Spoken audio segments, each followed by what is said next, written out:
Oi oi, it's your boy, Hollywood Jack Slack, and it's the red carpet breakdown. We're talking about Timothée Chalamet not wearing a shirt, we're talking about whatever the fuck Zendaya was doing, and we're talking about that main event between Chris Rock and Will Smith, the slap heard around the world. Been an amazing morning on Twitter, just watching people use their Will Smith jokes, basically. Does he have to go live with his aunt and uncle in Bel Air now? But can we bring back fake and gay? I have gay friends who say it, so I'm going to say it. Fake and gay. Throwback to when we all believed that Janet Jackson's boob was exposed accidentally at the end of the song, just as the arena went black, and she was wearing a detachable boob part to her costume for no reason. Was the slap legit? Probably, but it's a slap. It doesn't matter if it's legit. They probably agreed the joke beforehand. Whole thing be quite lame. More importantly, they said that this guy was ready to go pro as a boxer after playing Ali. And, watching him pull that slap, nah. Though he did have his left hand up as a guard. And if you're doing a fake slap, you want to slap your own leg, obviously. So yeah, that's stolen all the attention. Someone brought up the Meryl Streep, "That's not the arts" quote from years ago. I remember writing an article about martial arts for Fightland about that. As a jumping off point. Was that the Emmys or the Oscars? I can't remember. Yeah, so that's what everyone's talking about right now. But what are we talking about in the fight world? The weird one this week, I'm going to talk about 1X and their previous event on Thursday's Boycast, I think. But we'll talk a little bit about the Demetrius Johnson-Rodtang fight, because on the one hand, it was quite good. On the other hand, people are reading way too much into it. It's very strange. I've seen tweets being like, "This is the fight to define DJ's legacy." What? Firstly, it's been a while since the last mixed rules or special rules fight in MMA, but they used to be quite popular. They do them on K1 Dynamite, or what was the show that Pride and K1 did together? Was that Shockwave? I can't remember. But yeah, anytime they had kickboxers and MMA fighters on the card, they do some MMA fights, some kickboxing fights, and then they do one silly bollocks fight with alternate rules. And in some of them, they change. Well, actually, in most of them, they change the gloves between rounds, which is even sillier, and also leaves more room for just fuckery generally. Say what you want about one, their commitment to 4-ounce glove Muay Thai, probably the best thing they're doing. I absolutely love that. So they had Rodtang fight in 4-ounce gloves for the for the Muay Thai round, and then no changeover before the MMA round. But almost always the way that these go is that no matter how bad the MMA fighter is, a kickboxer compared to the kickboxer, surviving a 3-minute or 5-minute round isn't... I mean, I'm not going to say it's easy, but it's not. People really overestimate how easy it is to knock someone out in one round. Especially if the other guy's objective is just to get to round 2. If you've got a mixed rules match where the second round is MMA and the first round is kickboxing or Muay Thai or whatever, the second round is... all you have to do is survive to it, and you've won as the MMA fighter. That's how cut and dry these things generally are. The takedowns are so difficult to defend if you've not been doing it for a long time. The grappling is so hard to deal with if you haven't been doing it for a long time. It is an absurdly stacked deck, these special rules fights. So you really only have to survive. So really, you only have to survive the first round, which is what we said when this fight was booked. I've joked about it 100 times since then. I said the moment the second round starts, Demetrius Johnson will take him down, get his back and choke him. And, that's exactly what happened. The fun of it was that Rodtang really did go for him in the first round. But, DJ never looked like he was going to get stopped in the first round. Especially in a cage where he can run a fucking mile. If you watch Rodtang versus Walter Goncalves, who's not an elite level Muay Thai fighter or kickboxer. He's just some Brazilian dude who ended up fighting Rodtang in a kickboxing match, but in the cage. And for 5 rounds, he made it so that Rodtang could barely touch him. Lost the decision. Everyone called him a running bitch. But in terms of who landed strikes, he went about even with Rodtang, didn't get hurt. Because the ring is a really hard thing to deal with for someone, even a decent ring cutter. But there are also people just not understanding, I think also people know enough about Muay Thai to go, Well, the fact that Rodtang has never knocked anyone out in the first round is because he's a Muay Thai style fighter. He likes to take the first round off. Because they're just aware enough that they know that that's sort of a cultural thing in Thailand. But if you've watched any of Rodtang's fights, and for the last few years he's been doing a lot of fights not in Thailand, he really does go for people hard in the first round. His rematch with Haggerty, he just tries to blow him apart out of the gate, basically. And he still hasn't knocked anyone out in the first round because it's really quite hard to do. If they're not opening up, throwing back, the more someone's focused on surviving, the harder it is to knock them out in round one. And Rodtang is an attrition sort of fighter anyway. So I joked about this on Twitter. I said, the example I gave was, imagine if in 2009, Borkow and George St. Pierre had a mixed rules fight, and then in the second round, GSP immediately takes him down and finishes him, and everyone pretends to be shocked. Because you wouldn't. I mean, maybe some people would. Maybe it's been that long since we've had a special rules fight. But I feel like this one is sort of in the same basket as like Musashi wins, where because being a fan of him is some kind of like performance to show that you love MMA, we have to overrate what he's actually doing. This was not... This fight added nothing to Demetrius Johnson's legacy. It was free money, basically. I mean, he had to get beaten up for a little bit in the first round, but he was never going to get stopped. I will say, Rodtang, firstly, very fun first round because he's always fun in striking matches. Brilliant use of the step-up inside low kick with his lead leg and the left hook both of the body and the head as leads. And the way that he mixes those up together and the way that he fakes the left kick to the inside leg and just steps through instead, just like Volkanovski in our Advanced Striking 2.0 Volkanovski guide. But the way he mixes those two things together, absolutely beautiful. And it gets him inside and he can really tear people up and get to work with elbows, hit the body more, end with low kicks, as in right low kicks, power low kicks. One of the interesting parts of this was Olivier Coste sort of freaking out about Demetrius Johnson clinching him, even though it's Muay Thai. And in Muay Thai, to get out of clinch situations, if you don't want to be striking in the clinch, you do grab a hold and pull them in. And Olivier Coste was also bumping into them the entire time. And also they decided that his nickname is the Boss now. He's normally the guy that one put in where they really want to make sure that someone's allowed to cheat. But in that second round, what was quite fun, because a lot of these like mixed rules fights, a lot of the time when a kickboxer takes on an MMA fighter on New Year's Eve, a great example would be Badr Hari versus Alistair Overeem, Masato versus all the MMA fighters he fought, Kyotaro versus Musashi is a great example. The kickboxer takes it on short notice after the big event of the year in K1, and they don't really give a fuck. So sometimes you get these upsets like Overeem versus Badr Hari, Musashi versus Kyotaro. Kyotaro fought Musashi on less than a week's notice after competing in the K1 Grand Prix against Semi Schilt like 7 nights earlier. So probably not fully focused on that. Or when you watch a kickboxer like half-ass an MMA fight, Badr Hari had one, Gokhan Saki had one before his like second run. They all sort of took one with K1, and they were given a bum, and they didn't really like wholeheartedly commit to it, and they either sparked them quick or lost when they got taken down. A lot of the time they're sort of like half-assed. No one was doing what Alex Pereira is doing now, where he's like wholeheartedly devoting himself to learning to wrestle. And I thought that would be the case with Rodtang as well.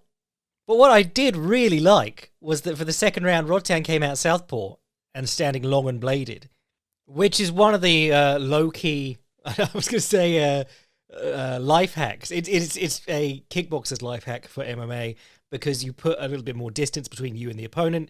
You make it more of a contest between rear hands and rear legs, one shot at a time. The dynamic of the southpaw versus orthodox matchup is more one or two, sharp shooty. You set yourself up for that liver kick, which can be a fight ender.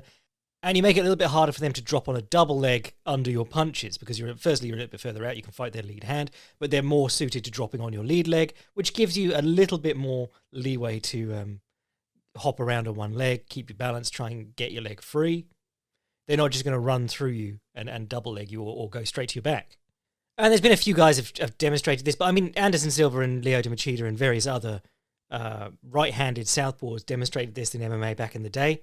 not elite wrestlers in their own right, but stopped a lot of great wrestlers from taking them down just by being southpaw against orthodox fighters, or orthodox against southpaws. Because again, both switched. They were bi-curious in their stances. But even Gokhan Saki, when he came to the UFC, fought a lot of his fights, or a lot of the time in his fights southpaw, because of those advantages, or those quirks of an open stance matchup. Even though Saki's orthodox combination puncher who focuses on left hooks and shit in his kickboxing career. And for a while, it was actually working quite well. DJ was being cautious anyway, not to just leap in, because that's the one way you can blow it, and Shinya Aoki famously blew it. Survived the full kickboxing round with a much better kickboxer, despite having no kickboxing skill of his own, by abusing the rolling thunder like Tenshin did against Rodtang when he was tired. But then immediately dived onto a knee, but didn't set up his takedown attempt in the second round. He was like, well, now I've won, and just dived in onto a flying knee. But Rodtang did decently in the first few moments of this second round, and then he switched, and the moment that he switched and threw a left hook, DJ was on his hips and on his back. Fought the hands for the rear naked choke, but ultimately got choked unconscious. Everyone went, wow, that's brave, getting choked unconscious. It was cool. I mean, he didn't have anything to lose. But yes, treating this fight as anything other than, like, slightly interesting is bizarre. This does not add anything to DJ's legacy. This is not a... The weirdos out there being like, this is what would happen to Muay Thai and boxing fighters if they got into a real fight. And you're going, it's been 30 years, mate, since UFC 1. How are we still doing this shit? If you fight a trained kickboxer on the street, you're going to get murked. Unless you can take him down. And that relies on there not being people there to kick you in the head on the ground. That, you know, this whole, like, what would really win on the streets, it's a very manufactured scenario. It's on the streets, but it's also a gentlemanly fight where you and I are one-on-one. No one else is getting involved. There's nothing in the way. It's a nice open area. Honestly, like the octagon. Yeah, if we just had the octagon and we call that the street. Quote, as real as it gets. So yes, that was very strange this weekend. People just performatively loving Demetrius Johnson and being like, this is the most important fight of the last 10 years. However, the one event was really quite good. Lots of really fun kickboxing, a couple of really good MMA fights. Adriano Moraes picked up another win, but we'll talk all about that on Thursday, because that's nerd shit. That's for people who aren't into just the UFC cards. We'll talk about the UFC today. And again, like, I didn't think this was bad because I watched it. I mean, I always watch them the morning after, but I watched the main card and I was going, yeah, these are some pretty good fights. But people who watched it live, they had to sit through this dreck. First three fights, just awful. And then there was a couple of finishes and then a couple of more awful fights. And then the main card started and it was actually good. But yeah, it was a hard come down after last week's London card, which was probably one of the most exciting events of the year. Maybe the most exciting event of the year so far. Well, it's actually quite a young year, but yeah, one of the better events in recent memory in terms of excitement. And then we went straight into this. So, yeah. And then we got 2 weeks until the pay-per-view. So, sour taste in some people's mouths, but at least the main card was good. So what I'm going to chat about is, let's go with Daukus versus Blaydes first, because shockingly, I've been impressed by heavyweights 2 weeks in a row. That's really not quite usual. Curtis Blaydes, I think I watched this fight a couple of times because I feel like sometimes I read anxiety in him. You're watching him strike and you're going, oh, he's worrying. But then sometimes I'm anxious. I think some of it is me being anxious for him, and he's actually fine. Because he looked on the second watch, he looked very controlled and calm in this fight. We talked in the pre-fight about how he's always going to be stuck between using his surprisingly good striking that he's been working on and diving straight for the hips and trying to get the balance between that, because you don't want to be striking if it's not to your advantage, but you don't want to be diving on the hips if you're just teeing up a giant uppercut like Derek Lewis hit him with. So finding the balance has always been important. It's similar to Damian Maia. His kickboxing was actually pretty decent, and then he got knocked out doing too much of it. So then he really leaned into just being a grappling guy to basically ignoring the striking. But here Blaydes took on a guy whose whole game was his hands, and he pretty comprehensively beat him there. He beat him in the jabbing, he had him falling for feints, he had him overreaching and getting countered, he had him gun shy a bit towards the end of the first round, and then he hit him with a beautiful short counter to knock him out for the finish. His right hand looked really lovely in this. It was short when it wanted to be, and it was long when it wanted to be. There's always a thing in boxing about shortening right hands and so on. I always remember Hemingway was talking about it, trying to teach F. Scott Fitzgerald, how to box. He was saying he taught him to jab decently. Now it was about shortening his right hand or whatever. And there was a thing with a lot of coaches back in the day about having a short right hand and stepping your back foot up into it so that you're in position to then left hook off it. But there are 1,000 ways to throw your right hand. In the prelims of this one of the dreadful prelims, David Dvorak against Matthias Nicolau, he was squaring his hips and throwing his right hand longer, or almost as long as he could his jab, and just flicking Nicolau on the end of it. But when you're talking like a short pull cue type counter, short right hands, tight elbow, that really undoes people when they start swinging wide, and that's the one that Blaydes landed for the finish here. Daukus came out, jabbed, stepped off to his right so he could swing a big right hand across the top, and Blaydes just shot the right hand straight to him, beat him to the punch, got hit by the overhand, but didn't seem as affected as Daukus did stepping onto this right hand. It was quite similar to the right hand that dropped Magny earlier in the night, where Magny was just coming forwards, and it didn't even look like a big right hand. It just was a decent right hand, a right hand with a good bit of authority behind it, not a big swing or a loaded up or anything, not even all the body weight, but because the guy's stepping in on it, and if you hit him just on the chin, his legs are going to fold under him a lot of the time. But yeah, one of the things that I liked in this fight was Blaydes' jab, because Blaydes, if you've seen his first fight with Ngannou, his jab works really well in that fight, and he's got a really quite a long spearing jab. But then the second fight with Ngannou very quickly picks up on his jab and counters him over the top of it. And this fight, you saw a nice mix of jabbing from Blaydes. Sometimes he's stepping with it, sometimes he's flicking it out ahead of himself and not really stepping onto it. Sometimes he's going through the opponent's head, sometimes he's just flicking it up to the end of their nose to get them to come back at him. If you watch the first round, there's times when he's jabbing legitimately. He establishes his jab by putting a decent one on Daukus' snoot, and then he flicks the jab out as if he's not even trying to connect. It's just going in Daukus' eyes, and then he steps back, and Daukus throws back at him, and he tries to come over the top of the counter. I think it was a good counter left hook he was stepping back into. But that's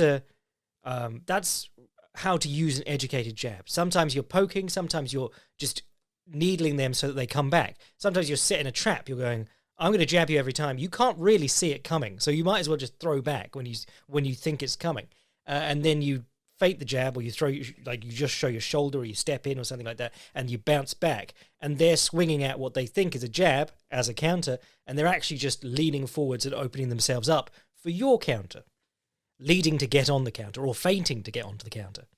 And that was a nice step forward from Blaydes' usual, I have a very long, strong jab, I'm going to put it in your face all the time. Because if you do that, it only takes the guy slipping inside it once and throwing right across the top. And Daukus tried that against the first jab that he encountered in this fight.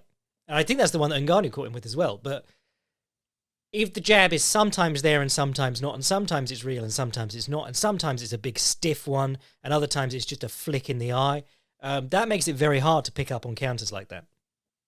And you turn it into a game of anticipation and guessing, which is what people don't like doing. What people really like is they go, yeah, okay, he's hit me with 5 or 6 really good jabs, but I know that when he steps in, he's jabbing committedly, or with commitment? Yeah, with commitment. So I'll slip inside it and throw the right hand across the top.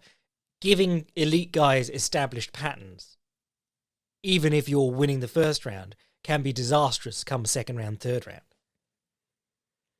So what I really liked in this fight was that Blaydes was mixing it up is a very vague expression, but even with the few weapons that he was using, sometimes they were legitimate and sometimes they were in service of something else. And that's all really good striking is about, lying to people. Which makes you wonder why women's MMA isn't better. Oh, might cut that one for the podcast. Obviously joking. But yeah, decent performance from Blaydes. See, this is the thing, like I saw his last performance as so disastrous that I was going, oh, well, now he'll never get near the title. But he's still young as a heavyweight, and all he has to do is beat these guys who aren't literally the top 2 guys in the world, and he'll be around for a title shot at some point. Oh, it does. It is a bit of a pain if Ngannou's got the title because he's got the 2 losses to Ngannou already. But it's heavyweight. Anything can happen because there aren't enough good fighters. Though he's called for a matchup with Gane for the interim title. And honestly, interim title aside, that sounds really interesting. Especially because of the way that Gane lost to Ngannou, heavily reliant on the wrestling. However, does the wrestling only work for Ngannou because it was a surprise? Because Ngannou's game is power punching. Whereas if you come in for a fight against a guy you know is going to wrestle, you're probably going to prepare slightly differently and fight slightly differently. So, yeah, really compelling matchup there. And then when you remember that Tom Aspinall is also in the mix, I honestly can't believe that I'm that excited about several matchups at heavyweight. We got 4 good heavyweights again. It's time for a golden age. So whistle-stop tour of the rest of this card. Alexa Grasso versus Joanne Wood. Yeah, I mean, standard sort of Wood procedure. She has clever strikes, but tends to put herself in vulnerable positions. And this is funny because we were talking about the spinning back elbow just last week. I was saying, well, guys are getting good enough at turning their back and then fighting the hands and turning back to face that a back elbow isn't just giving up your back anymore. And then twice on this card, it happened. The first time someone went for a spinning back elbow, they gave up their back and ended up in bottom position. And in this case, getting choked. And it's crazy because a couple of fights ago, people were like Joanne Wood, probably next logical challenger for Valentina Shevchenko or whatever. And now she's on 1-3 streak or something like that. Grasso gets her first finish since 2008, which is obviously very good. Yeah, I mean, it wasn't a whole lot of this fight. It didn't go very long, and most of it was just a sort of slow lead up to that mistake. But I think she got pushed over off a kick even before that, didn't she? Yeah, Joanne Wood's striking style is very strange because she's often on one leg and doesn't really have the power in her shots to put people off just stepping in on her. If you remember her fight with Jessica Andrade, now obviously Andrade is a tank, so not the best example of someone who you could turn back with hard shots, but I remember that fight because she hit a nice step up front kick, which I went, ooh, nice. And then as Jessica Andrade stepped in on her, she lifted her left knee up to like meet her, which is fine in a Muay Thai context or something like that. If someone comes in with a kick or a punch and you put your knee up to block them and you can come down in the clinch or whatever. But because she's on one leg, she just gets pushed over. And in a kickboxing match, obviously that wouldn't matter at all. But in MMA, she then ended up on the bottom and got choked trying to come up. Honestly, so much of her game is her left hand and left foot, and they're often just sort of poked out there in a way that sort of compromises her balance. She would probably benefit from switching to southpaw and just trying to hammer in hard techniques with the left side, and have that southpaw versus orthodox awkwardness going on rather than just sort of walking into takedown attempt. But anyway, she's got one more fight on her contract, apparently, so she might retire after this. But Alexa Grasso, on the way up. What's she on now? Hold on. Because she has a close decision loss to Esparza, who is the next in line, or was the next in line for a title shot, until she cut her own head open in a grappling match and missed out on it. Grasso's on a 3-fight win streak going back to Esparza, so that's good. Or going back to the loss to Esparza. Brian Barberena versus Matt Brown was terrific fun. Matt Brown came out on the wrong end of the decision, but I thought he did classic Matt Brown things, and I thought Brian Barberena stood up to it well. The foot sweeps, love them. And Brian Barberena's corner trying to no-sell them was great. And remember when they said, all he did was hit 2 silly foot sweeps or whatever. But watch the foot sweeps, because every time he scores one, if the guy ends up flat on their back, he keeps them on their back, or jumps past their guard and straight into side control, or if they're coming up, he hammers them with an uppercut and then a knee to the body and then an elbow. And then he starts again. It's so cool. It's so cool just to watch it happen. Because it's not... I mean, he's a strong dude. R.I.P. Louis Simmons. I found out about that yesterday. I managed to miss the news for hours. But Matt Brown's a strong dude, but it's not his strength that's knocking people over. It's just doing the trips often. A lot of the time they don't work. But if you get a guy to step around where your foot is, trying to block them from stepping, you can knee them or elbow them. There's a great one in this, I think, second or third round against Barberena, where he has a collar tie with his left hand. He's got his left hand behind Barberena's neck. He's got his right hand over Barberena's bicep, so he's blocking out Barberena's hand from punching, and he's going to try and elbow him in the head with the right hand, or with the right elbow, rather. And he goes as if he's about to do it. He, sinks down on that side like he's loading up the elbow, and then instead he steps around and trips him. And it's just convincing Barberena that the elbow's coming, and then trips him, and then he elbows him as he's stumbling around trying to catch his balance. Just classic Matt Brown. Absolutely love it. It's not that he's magic. It's that not enough people have realized just how useful these things are, and they're not going for it as often as they should be. I mean, the number of times that he's gone for it and failed, it's how you define failure, because every time he goes for it and it doesn't work, he hits the guy anyway. And while they do still take effort, you have to physically move a man, you're not going to end up on the bottom of a sprawl as you would if you were shooting takedowns or whatever. And again, he put an instructional with BJJ Fanatics, which I've been enjoying watching, specifically on his clinch work. But yeah, Barberena did enough to get the decision. It was a good fun fight. I really enjoyed it. And the perfect sort of fight for Matt Brown at his at this point in his career, at this age. And the perfect fight for Bryan Barberena, who is good enough to not be on the regional scene, but not good enough to like consistently win in the UFC and climb the rankings.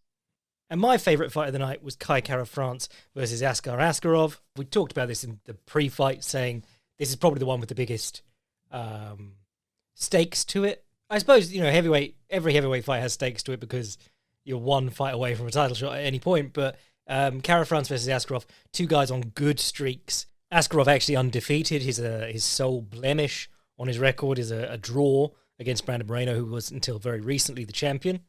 So we were saying in the pre-fight talk to this, probably title implications on this one. Askarov will need a lot of wins to get a title shot if he's not finishing anyone. And Kai Kara-France might be able to do that in less time because he's on a couple of good... how many has he finished recently? He did Garbrandt and Bonturin. He's got two good finishes in a row. But that's more attractive to the UFC when they're trying to get people into title shots. If you remember, Figueiredo basically stormed to a title shot because he was finishing people and no one else in that weight class was, to be honest. But in this one, you didn't get a finish. It was a close fight. It wasn't super eventful, but I did really like what I saw in it. Askarov wasn't bad. People asked me what I thought of his strategy and his tactics. I think he put too much stock in getting a submission finish and did nothing en route there. Now, obviously, using Khabib Nurmagomedov as the example is probably a bit extreme because he's one of the best fighters to ever do it. But Khabib got a lot of submissions, but he was always pounding on people en route to those submissions. If Khabib hadn't submitted Conor McGregor or Dustin Poirier or someone like that, they'd got through to the fifth and final round. They'd survived. It'd been the same as every other round of the fight, but they hadn't been choked or armbarred or kimura'd or whatever. He still would have won those fights easily on the scorecards. Askarov was getting good positions but doing absolutely no damage. So jumping on someone's back is a huge tactical win.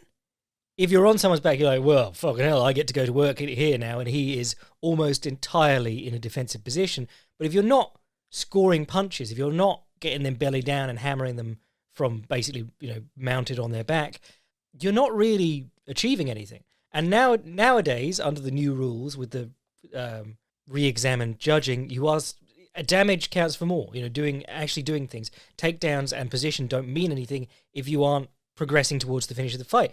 And the thing with having the back is that you are, always just one slip up away from the choke. But if you could spend 4 minutes of a round there not getting the choke, and then the other guy shakes you off and gets two good punches in, there's a good case for him having done more damage in the round. A bit extreme, but that's kind of how this fight played out. So first round was almost entirely... Well, actually, there was a really good couple of single leg attempts by Askarov out in the open. First one, he got one leg and he tried to catch the other. And Kai Kara-France jumped up and was floating on Askarov's forward movement. So cool. It's something that... there was a great training clip of BJ Penn doing it back in the day where someone had a single leg on him and they were trying to take out catch his other knee. And he jumped out of it on one leg, floating on them basically. And then they tried to do it again in the air and he freed his leg again.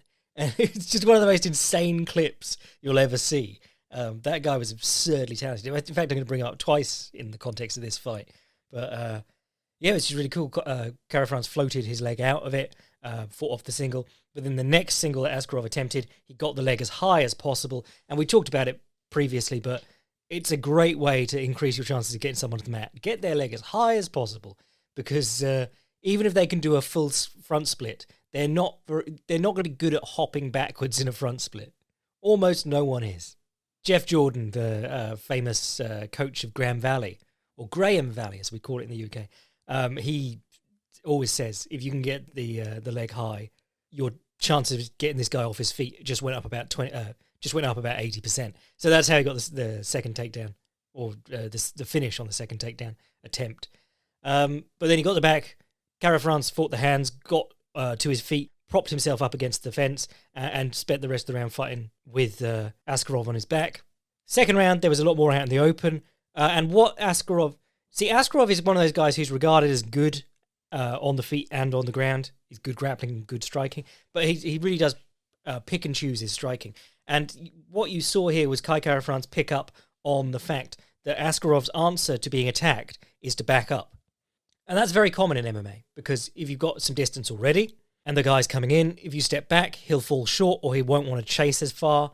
It's very, very common. It's the reason that Dustin Poirier has so much success with his left straight, step through, left jab, right overhand, because he covers a lot of distance. And guys don't expect it. They expect to back off and the guy to fall short and give up. And it's interesting because in boxing, you wouldn't want to commit that much because guys will counterpunch you for overcommitting like that. But in MMA, it's almost rewarded to overcommit like that because guys are so used to backing off and having the opponent fall short and give up. So you saw Kara-France throwing a jab and then stepping through with his right hand quite a lot. But then he also threw a jab overhand and stepped through with the left hand after it, the Peter Yan special.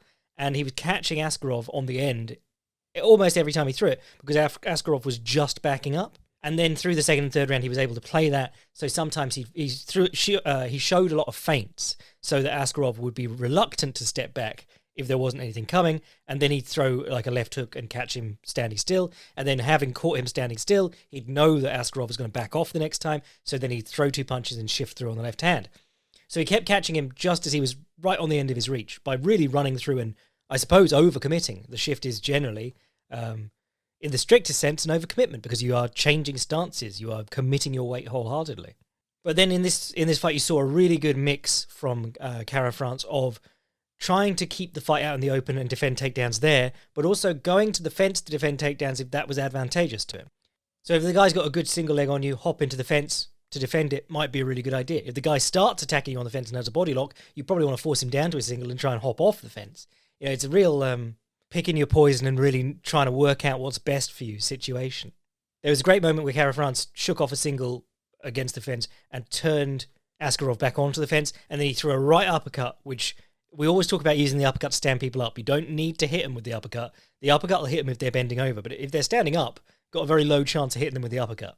So he throws the right uppercut, Askarov's standing bolt upright, and the left hook afterwards clatters Askarov because he doesn't have anywhere to back up to. His one favourite defence is completely gone because he's stood along the fence. And the back escape in round 2 was also excellent. Was it round 2 or round 3? Askarov got on his back again along the fence, and you saw Kara-France, he was fighting the hands, and then he grabbed the outside of Askarov's knee in the body triangle, and then he just turned his body as hard as he could and pulled the knee round. This is something you see all the time in MMA, but it was very rare in no-gi until fairly recently. Guys using gravity to turn to escape the back control, and also using squirming back into people, turning around in their body triangles, because the body triangle is really good back control unless you start slipping, and then it becomes closed guard. So that was really good, and really the only notable connections were the odd left hand catching Askarov backing up, and then a good right uppercut or two when he failed on takedowns. So there wasn't an awful lot going on. I feel like Kara-France won this on making Askarov's offense come to naught and then landing a few good blows of his own in between, which is fine. You know, it probably won't excite anyone for his next fight too much, but I thought it was a very technically impressive performance, and I didn't think it was that bad from Askarov. I thought it was a good performance from him. It was just prioritizing the wrong stuff and being unwilling to make the striking work for him, or to get to work with his own striking, rather. So that was the best fight, in my humble opinion. Neil Magny versus Max Griffin was pretty fun. We talked about that briefly, but Neil Magny's backing him up and just walks onto a right straight and crumples, just controlled demolition straight down on his legs. Woke up very quickly, but that's just, that's getting hit. You won't even feel it. You won't say, ow. You'll just go, what the fuck happened to my legs? Or why am I now looking up at this man? But it was a classic Magny performance, keeping the gate. He just used the jab in the right straight, used the wrestling well. Obviously uses his length well because he's a very long, tall guy, but also, he attempts a lot of level changes, and that's a disadvantage if you're a tall guy. You're slower on the level change. Also, man, Neil Magny, we're however many years removed from the Lorenz Larkin fight and the Rafael dos Anjos fight, but still an absolute sucker for the low kick, particularly the calf kick. I feel like half the world's famous or early famous calf kicking performances came against Neil Magny. But yeah, Magny kept the pace on him, and he basically forgot about the low kicks or stopped throwing them because Magny kept the pressure up and kept hitting with 1-2s. And just solid gatekeeper performance by Magny. It's interesting because he's gone from a guy who was on about an 8-fight winning streak, I think it was. It was one of the longer ones in UFC history, against not great competition. It was kind of like Charles Oliveira when he was coming up that last time before the title shot. And people were saying, well, he's not been tested. And then he fought Maia when Maia was at his absolute zenith, and Maia just crushed him. But ever since then, you can't really fault the competition that Neil Magny's fought. He's been fighting killers every time out. Wins some, loses some, but wins more than loses. And he's just got a murderer's row on his record. Was quite funny though, people being like, Neil Magny always stopping the young upstarts. Young upstart Max Griffin, 36 years old, versus savvy old veteran Neil Magny, 34 years old. So anything else good on this card? Sarah McMahon and Carol Rosa had a Sarah McMahon fight. Mark Chikadze had a Sarah McMahon fight against Vlasislav Borshev. We all knew Borshev was a good boxer, but the takedowns were a question mark. And Chikadze is a striker, but obviously has been training wrestling for years and years and years. And why not just do that if you can? Especially when you've got, a couple of losses in your recent history and you're trying to stay in the UFC. Or risking half your money on dangerously striking with this dude who can't stop a takedown. Chris Gutierrez versus Batgerel Dana was good. I quite like Dana. But lovely calf kicking from Gutierrez. Some bizarre takes on the first round. The spinning back elbow to getting taken down and then ground and pound, which didn't look like it was doing too much, but does look like something. But then they showed the tweets at the start of the second round. Just all these people being like, dominant round from Dinar. And I'm going, what were you watching? It was a very close round with a slip at the end. But then he having failed a spinning back elbow and getting taken down, he did the least expected thing and did it again, but spinning back fisted him in the face and scored the knockout, which was dope. Kizriev was a massive favourite against Tiulin, the other Russian guy, but this guy was a late replacement. Kizriev has had about 4 cancelled bouts going back to 2021, so he just needed to get in there. But the other guy gave a good account of himself, I thought. Kizriev obviously very promising, really liked his body kicks and his knees, in addition to the wrestling, which was obviously a big part of his game. But a decent fight, especially given how lopsided the betting odds were. Fioro versus Maia. Fioro did the same thing 100 times. Got the decision, rinse and repeat. Nicolau versus Dvorak was terrible. Then Luis Saldana versus Bruno Souza. Really only funny because Bruno Souza is now the second guy I've seen who's like, I'm a Machida karateka, I train under the Machida brothers. Comes out, looks like them in his stance, looks like them in his movement, and then only throws wild swings. The other one is Weber Almeida in Bellator. These two guys who got to the big stage being Machida karateka and then never throwing a single straight punch. Really weird. But anyway, that'll do us for today. Got a bit of an empty week coming up next, so send your questions to jackslagpodcast@gmail.com and I will answer lots of them on the next regular podcast. On the Boycast, we'll talk about all those one events that were actually really good. A great fight between John Lineker and Bibiano Fernandez. Other good stuff too. If you want to hear that, get the Boycast and all the articles and support the podcast. Sign up to the Patreon. And if you want to see what I'm writing at any time, fightprimer.com. I am your boy, Jack Slack. Forgetting to bring up BJ Penn a second time in that Kai Kara France fight review because I was going to talk about how he uppercutted with the inside of his palm when guys were pursuing the single. Bless.